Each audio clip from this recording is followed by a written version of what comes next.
What's going on, good people? Welcome back. It is day 10 of the 31 days of value. I'm getting some messages from you guys. I just want to say thank you for hanging out with me. I just did this really because I know how hard it is to run a home service business, okay? And if I'm struggling, and by no means am I special, but if I'm struggling, I'm just going to assume that many of us are struggling because it's a never-ending fight. It's a constant battle, but perception matters. What are we striving toward creates hope. As long as we know what our gold star is, we have hope that it's all worth it.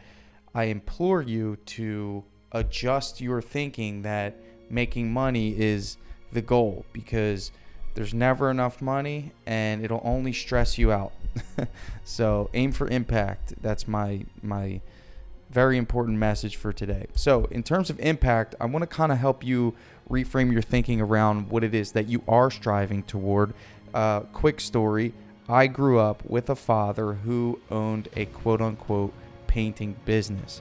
And this painting business of his was incredibly reliant upon his two hands. Therefore, the business in and of itself had absolutely no value in the eyes of the market. So let's talk about what value really means in the eyes of the market. So when you look at value of anything, it's only determined by what someone else is willing to pay for it. So that's why Bitcoin is at $100 and something thousand per coin, because people are willing to pay that amount of money for it, which is insane. But it's still like that's the idea here, is that the value of something is only determined by what someone is willing to pay for it. And look at a house, for example. If the house has no flooring, drywall needs to be redone, plumbing needs to be ripped out, roof needs to be done, well, it's very difficult to find someone that's willing to buy it for a premium price. That's where you're going to have your flipper market, where they severely cut pricing on a home in order to make a profit. So again, there's a market for that, but the hope is that they're going to make a profit, okay? Or if you have a house that is brand new and all the air conditioning's brand new, the plumbing's brand new, all the buttons work, the value of that is going to be extremely high, because in the eyes of the market, it's worth paying for. People can justify that, right? But let's talk about like what it is when someone wants to buy a business. And I think it's really important that you understand this concept, even if you never plan on selling your business. My concept, my principle is build it to sell it. Reap the rewards as if you were the investor of your business. Don't wait to sell it for someone else to reap the rewards of being an investor of your business, right? So let's look at it. First thing I want to address is watching my father struggle and him having absolutely nothing to show for all of that wonderful work he did many years ago, and all of those customers that he did work for that he's no longer servicing as a journeyman painter. For me, that's terrible, right? Like, there's nothing to show for it. No one can buy that. There was no book of business. There was no assets. There was no team. There was no infrastructure that wasn't reliant upon him and his physical presence. Okay, so let's talk about valuation of business. And again, luckily I have two different businesses, so I can use an example of drip jobs and the value of drip jobs in relation to the value of my painting business. Okay, so let's talk about drip jobs for a second. Drip jobs, the product in it of itself is self-sustaining, right? At its core, it does need maintenance and stuff, but at its core, it's self-sustaining. So if someone is looking to buy drip jobs, they would say, okay, this product is what people are buying. Okay, so that means that the quality of the product determines the value of the business more so than the people and the process around the product. People are coming to Drip Jobs for the product. Servicing the product is a byproduct of the actual offer, which is Drip Jobs. Okay. So that's appealing to an investor because it's not people dependent to service people. Okay. So that's why software companies have one of the biggest multipliers, because it's very turnkey. We transfer the code base, we transfer the customer success roadmap, and you just need to find a developer that can manage and ultimately, upkeep the code. Okay. Now, in terms of Drip Jobs, I am 100% removed from that company. For me personally, 100% removed. I don't do sales. I don't do customer service. All I do in Drip Jobs is vision and helping implement the vision. Okay.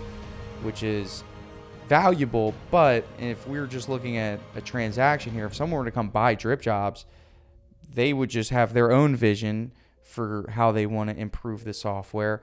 They would take our entire customer base, they would take the revenue, and we'd negotiate which team members stay. And at that point in time, they would be able, all we would have to do is do paperwork, transfer bank accounts, and they now start receiving income. Okay. Very, very, very easy. And the income is predictable. We know how many customers pay us per month. We know how many are going to pay for the year, right? It's recurring revenue. So again, when you look at a business to an investor, they're saying, yes, yes, yes. Okay. Don't worry. I'm not selling Drip Jobs. I don't care how much they offer me. Okay. But I just want you to understand that side of, that industry. Okay. Well, let's look at home service. This one is very difficult. Okay. Let's think about home service for a second. It's very, very people dependent. Okay. And by the way, when we talk multipliers, the multiplier is, generally speaking, is based off of EBITDA, which is, I think it's like your income before tax, interest, and a couple other things. Google it, GPT it. Again, I am no expert in acquisitions. I just want to share the principles. For me, you would look at a multiplier on sometimes top line, which is your sales. So in this case, you might get sometimes a 10 to 15x multiplier on software, whereas in home service, it might be 1 to 2x if you're lucky. Most home service acquisitions are based off of the EBITDA. So in other words, that would be, your net, whatever you really net is, generally speaking, close to what the EBITDA number is. And then I've heard that it's like 3 to 4x. So let's say your EBITDA number, after EBITDA is, or before EBITDA, you get the idea, is let's say it's 200K. Well, the 3 to 4x multiplier is going to be, 600K. So if you have a $2 million business, you might only get, 5 to 800K for that business, which might be good, might be good for you, and it might be fine. And that, like, the goal here though is for you to understand that. Okay. So there's a few components we need to make sure happen for you to even have that conversation. I'm sure my dad at this point in his life would love to get a $500,000 check for what he spent many years building.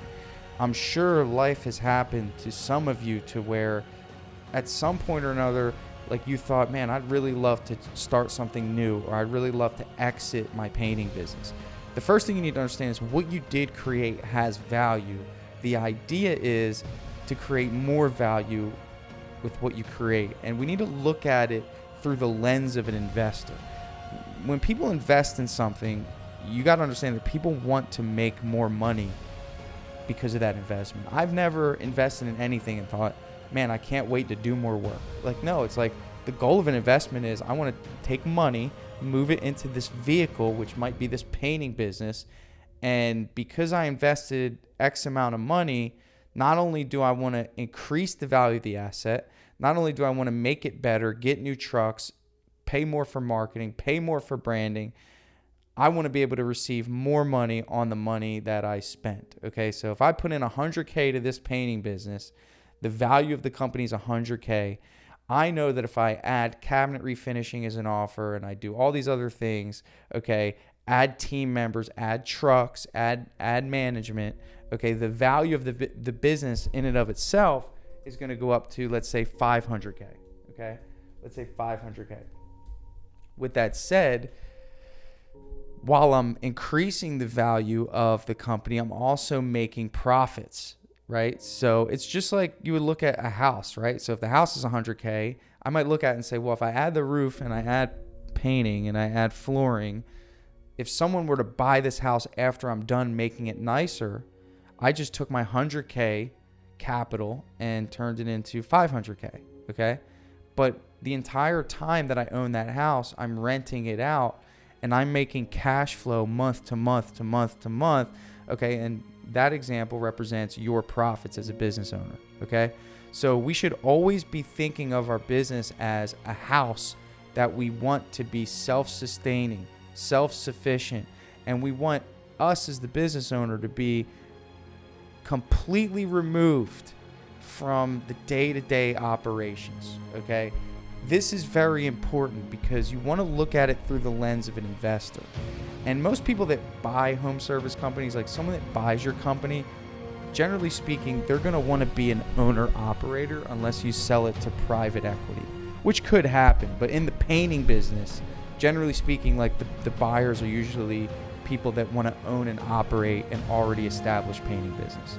They want to speed up the process of having to grow a business from scratch, okay? So generally speaking, like they want to kind of have some hands-on, but they don't want to be forced to. They don't want to be doing the sales. They don't want to be doing the project management. They want to oversee the operations. They want to do what I'm doing in my business right now, which is vision, which is high-level decisions, which is moving parts around, which is aiding the team, coaching the team, right? And there's another level to that where you're just completely removed and no one knows who you are and you hire a GM. I'm not at that stage yet. I'm not ready for that stage. I don't want to be at that stage right now. But you know what? All I would have to do is put a GM inside of Premium Painting and say, hey, here's what I do. I verify the proposals once they're built. I manage scheduling on a high level. I coach my team in this area, and I oversee hiring. I don't do the phone interviews. I don't do the in-person interviews. I oversee the decision making behind the hires, okay? And then I handle payroll and some of the other things, okay? So like I've limited my tasks to this small little amount of things that I do that I can easily pass on to a GM to do, okay? Now, with that said, that makes my business more valuable than someone who says to the investor, well, my responsibilities are every day I wake up in the morning, I go to the gas station, I get coffee, and I have at least 4 to 6 stops throughout my day. 4 of those are for estimates, 2 of those are for jobs, and I do that 5 times a week. Most of the time I'm on the road, okay? So compare what I told you about my day-to-day to what your day-to-day is, and picture us sitting in chairs next to each other and we're looking at an investor. And the investor says, okay, well, to be honest, I want to go with Tanner's business because your business seems like it cannot function without your physical presence, okay? And that is how I want to break it down to you, is that if you are physically present if your physical presence is required in order to exchange resources, okay, then your business, the value of it tanks in the eyes of an investor, because the investor has to trade their time when the essence of making an investment is they want to trade their money for more money, not their time for money, okay, or else they'll just start their own business. So you should be thinking like this. And the idea behind this isn't that you're going to sell your business, because maybe only 5% of you listening to this will ever get to a point where your business could be acquired. But you're going to have a much better experience running and operating a business the quicker you shed the skin, stop being so freaking emotional about the role that you have in your business, Okay? Stop thinking no one else can do it like you. Stop thinking that the business is going to fail if you're not on the job. Stop thinking the business is just going to just fall away if you're not doing every estimate, okay? Stop thinking you're not going to have anything to do if you're not estimating or painting, okay? Or whatever it is that you do. The mindset is that there needs to be a detachment from the owner of the business and the operations. Jeff Bezos has no business being in the fulfillment center of Amazon. He has no business on the customer service line. He has no business selling and doing whatever it is that the only responsibility that man has or had when he was a CEO is vision and high level direction. And we need to get you to that point. The reason why is because you just never know what could come up in your life where you may need to sell this thing and you don't have anything prepared. You don't have your SOPs done. You don't have SOPs.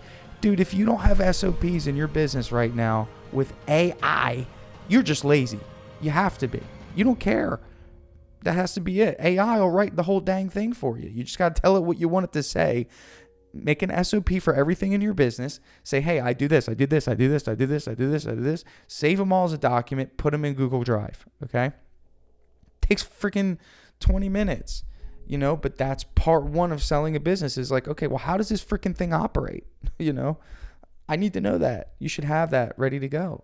You need the admin. You can't, look, this is elementary level. If you're running a business and you're doing more than 500K, I want you to listen to me. You need an office admin. You need someone answering the phone. You're a bad office admin. There's no way you're doing it efficiently. You're literally losing more money than it would cost to staff an admin.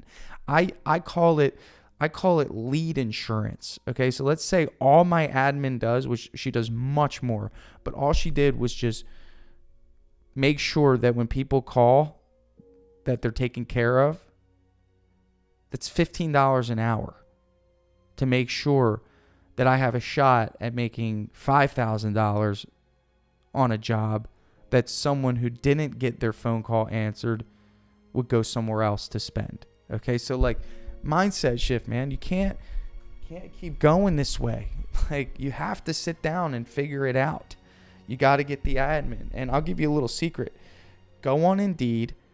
First of all, stop worrying about hiring a VA for everything, okay? It's okay to pay someone locally or in the United States.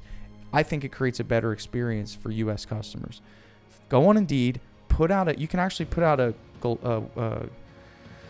an ad to the USA. Like you don't have to just do your local area in Indeed. And that's what I did. She lives in Indiana. She's a contractor, okay? So she's not an employee, and that's it, okay? So easy. Bi-weekly pay, here you go. Everything's accessible. She accesses Drip Jobs, Open Phone, and Slack. Done.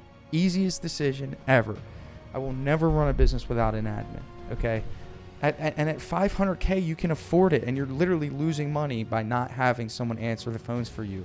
It's a game changer. Anyway, but that's a step toward creating a sellable asset. Don't make the mistake in thinking that you're not, like, making an asset better.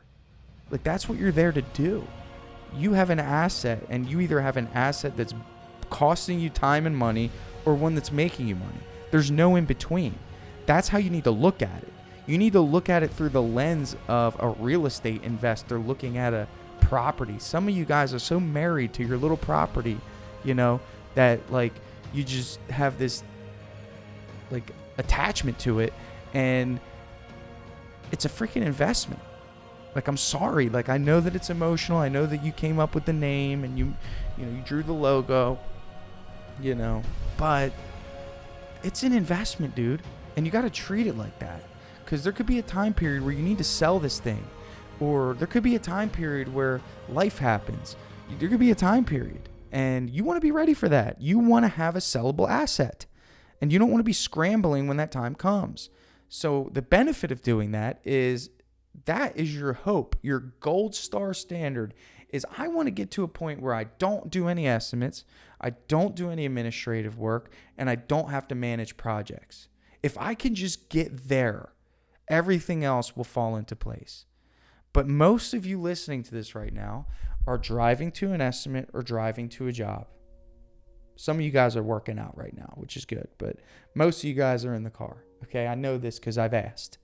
And if one of those things are true, what I want you to understand is all you're doing right now is occupying the space of someone else that could be helping do this low value task in your business. It's just a different mindset.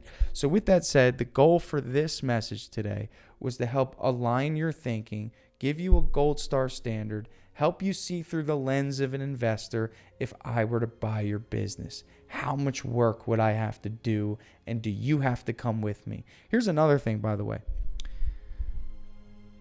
You might be using your cell phone in your business. That's a problem. If I were to buy your business, I got to take your cell phone with you. Sometimes the systems are prohibiting you from growth. Okay? Sometimes the systems are prohibiting you from scaling. So again, got to get a CRM, got to get a phone system, okay? Got to get a communication system. I recommend OpenPhone, DripJobs, and Slack. That's a great tech stack. And guess what you do when you sell your business? You just change the credentials. So that's it. That's what I got for you guys today. I appreciate you listening to this. We'll see you tomorrow.